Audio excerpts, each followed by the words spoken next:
Alors, objectif pour le chef de l'État dans ce voyage, peut-être faire oublier ces mots sur la nécessité de ne pas humilier la Russie. Tout cela a-t-il suffi? Reportage de notre envoyé spécial à Kiev, Nicolas Tonev. Il a son plan pour nous faire perdre du territoire.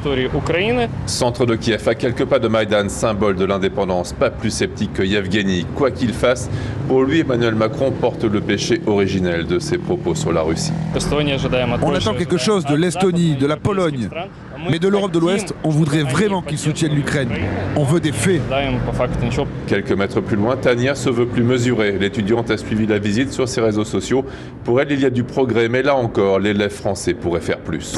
Le fait d'être venu ici, d'être allé à Irpin, ce sont des signes d'attention forts envers nous. Mais pour les armes, ce n'est pas assez. On a besoin de beaucoup plus. Pour les Ukrainiens, la guerre a commencé en 2014 avec la prise de la Crimée par la Russie.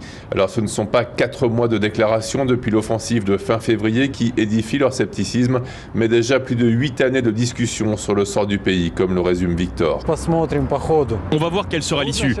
Il est bien trop difficile de le dire à l'avance. Au début, ils disent une chose, ensuite une autre. Les Ukrainiens attendent cette bienveillance, mais tant qu'elle n'est pas là, il est difficile de juger.